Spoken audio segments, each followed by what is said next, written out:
ہمیں بازار دمشق میں داخل کیا گیا تو داخل کرنے سے پہلے میری ان بہنوں کی گردنوں پر زنجیریں باندھی گئیں، توق باندھے گئے اور ان توقوں کو زنجیروں سے باندھا گیا اور ہر فرد کو آگے کھڑا کر کے اس زنجیر سے متصل کیا گیا۔ اب ہم ایک لائن میں کھڑے تھے، آگے زینب سلام اللہ علیہا تھی، پیچھے ام کلثوم تھی، پیچھے معصوم سکینہ تھی، پیچھے رباب تھی، پیچھے کوئی اور مخدرہ تھی۔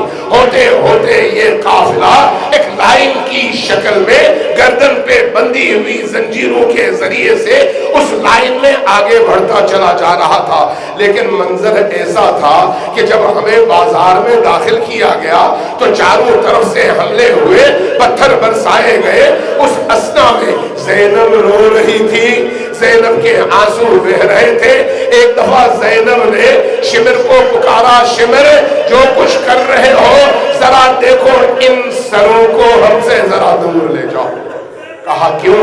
کہا کہ یہ ظالم نامحرم ہے، جب ان سروں کو دیکھتے ہیں تو ان کی نگاہیں ہم پر پڑتی ہیں۔ تو شمر نے کیا کیا؟ ان سروں کو مزید اہل البیت کے قریب لے آیا۔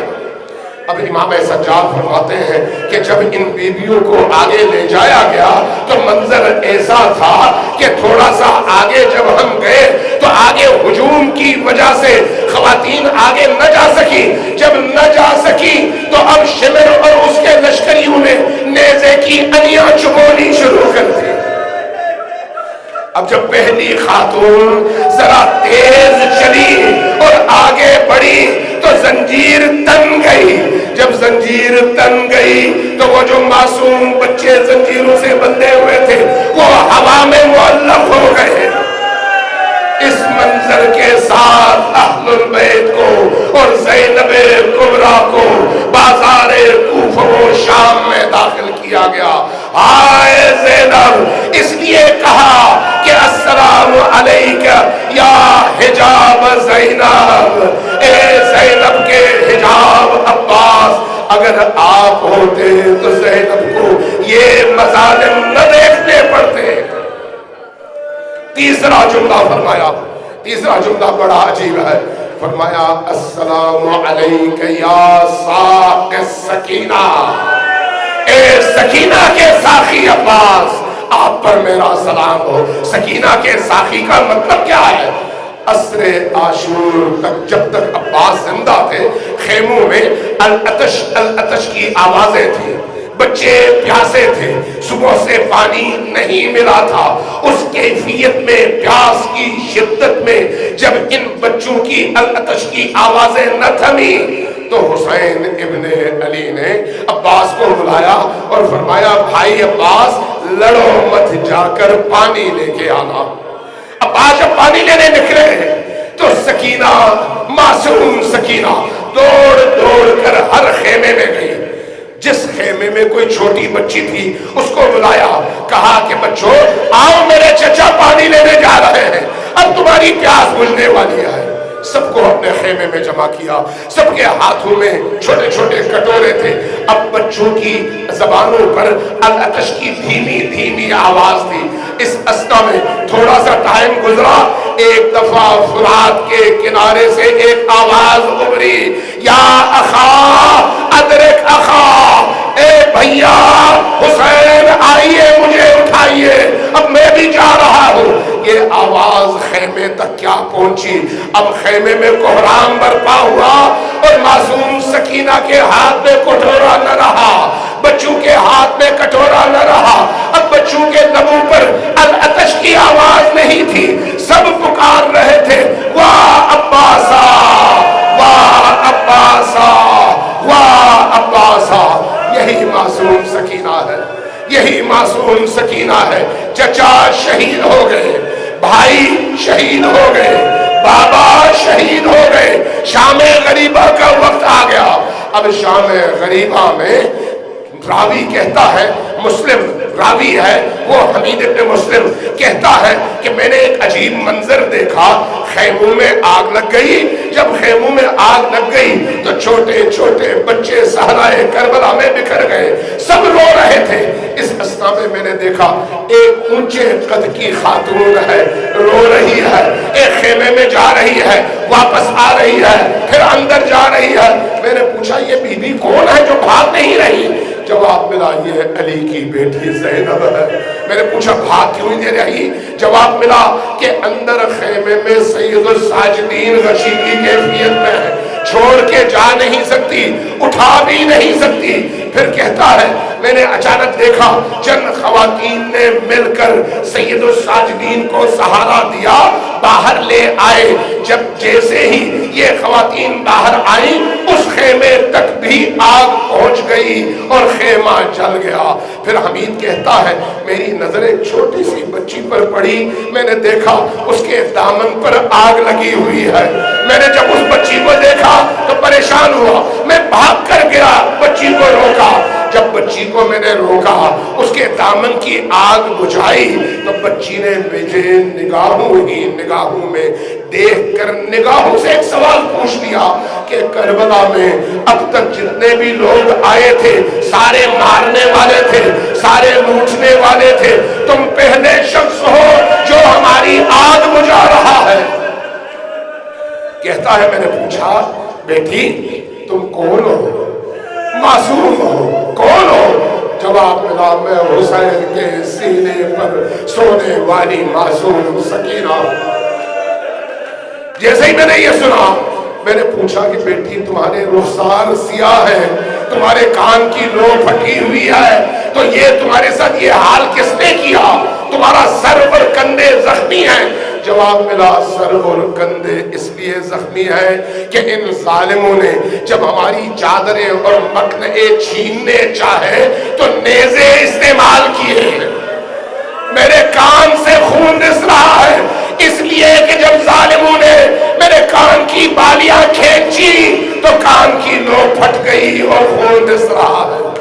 تم میرے رخساروں کا پوچھ رہے ہو، ان ظالموں نے اتنے تمانچے مارے، اتنے تمانچے مارے کہ رخسار سیاہ ہو گئے۔ میں نے پوچھا، میں نے کہا بیٹی معصوم بچی ہو، تم پر بہت ظلم ہوا ہے، مجھے بتاؤ میں کیسے تمہاری خدمت کروں اور تمہارا غم بانٹوں؟ بچی نے ایک عجیب سوال کیا، کہا کہ مجھے بتا سکتے ہو نجف کا رستہ کس طرف ہے؟ میں نے پوچھا بیٹی کیا کرو گی؟ کہا کہ میرے جد امجد علی ابن ابی طالب نجف میں ہے، میں ذرا جاؤں گی اور بتاؤں گی دادا جان دیکھیے آپ کی بیٹیوں کے ساتھ کیا سلوک کیا گیا۔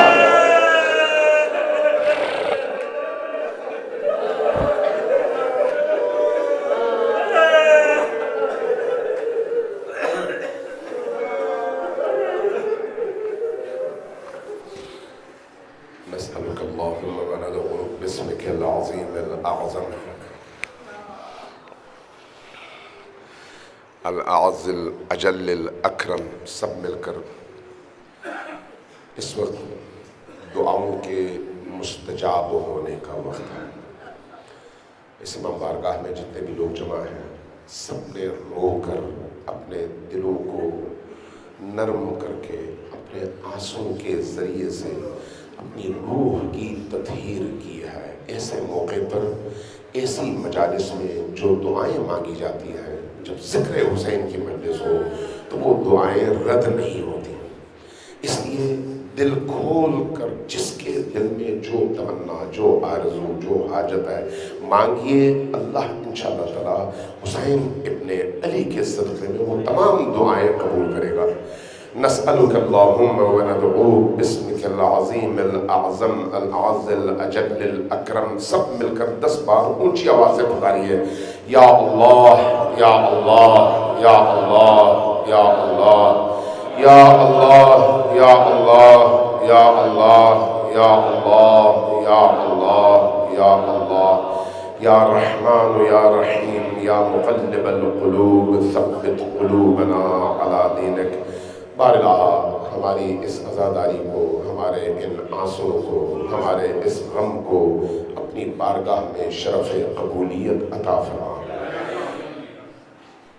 لگتا ہے آپ کی حاجات نہیں ہیں، یا پھر حاجات کے طلب میں آپ کو دلچسپی کم ہے؟ عزیزان گرامی، یہ موقع بار بار ہاتھ نہیں آتا، ایسی کیفیت بار بار ہاتھ نہیں آتی۔ اونچی آواز سے آمین کہیے، فرشتے آپ کی اس آمین کی صدا کو محفوظ کرتے ہیں اور آپ کی دعائیں مستجاب ہوتی ہیں، چاہے یہاں چاہے اس دنیا میں۔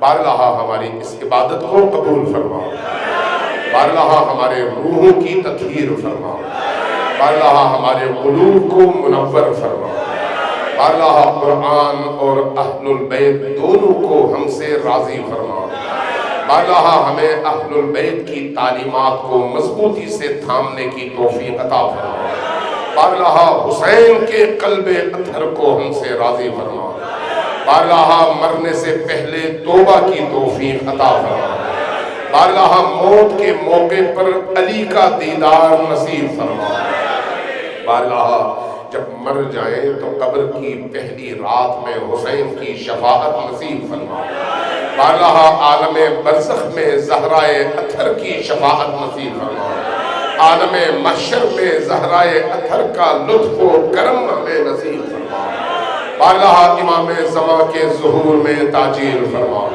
ان کے قلب مبارک کو ہم سے راضی فرما، ہمیں ان کے ظہور کی راہ ہموار کرنے کی توفیق عطا فرما، ہمیں معرفت حجت زمان عطا فرما، بارگاہ ہمیں ان کے ظہور کا ادراک کرنے کی توفیق عطا فرما، بارگاہ جو علماء، مجتہدین، مراجع اعظام، خصوصاً رہبر عالم اسلام دین کے لیے جس طرح سے سینہ سپر ہیں، خدمت کر رہے ہیں، ان سب کی توفیقات خیر میں اضافہ فرما، بارگاہ یمن سے لے کر افریقہ تک اور دمشق سے لے کر پارا چنار تک دنیا میں جہاں کہیں پر بھی تیرے حسین کے نام لیوا یزیدیت کے مقابلے میں کھڑے ہیں، انہیں فتح و نصرت عطا فرما، بارگاہ ہمیں بھی حسینی قافلے میں شامل فرما، ہمارے اندر بھی حسینی روح بیدار فرما، ہماری روح کو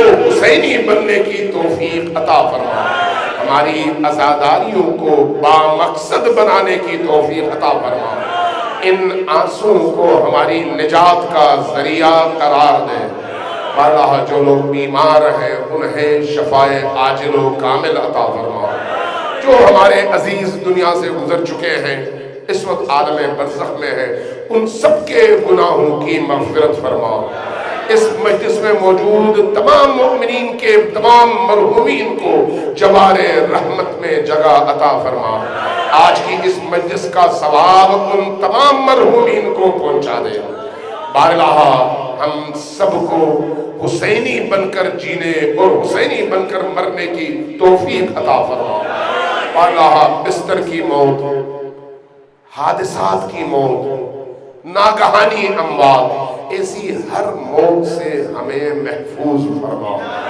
بارگاہ وہ موت جو تو نے اپنے اولیاء، اپنے مقربین اور اپنے پسندیدہ بندوں کے لیے منتخب کر رکھی ہے، جس کو تو شہادت قرار دیتا ہے، ہم سب کو وہ موت نصیب فرما، بارگاہ جو لوگ حاجت مند ہیں، فقر کا شکار ہے، غربت کا شکار ہے، تنگ دستی کا شکار ہے، ان سب کی ان مشکلات کو بحق ابا عبداللہ الحسین دور فرما، بارگاہ جن کے گھروں میں اولاد نہیں ہے انہیں اولاد صالح نصیب فرما، بارگاہ جن کے ہاں روزگار نہیں ہے، فقر ہے، انہیں حلال کی وسیع روزی عطا فرما، بارگاہ ہمارے قلوب کو معرفت حسین سے منور فرما، مرنے سے پہلے توبہ کی توفیق عطا فرما، ربنا تقبل منا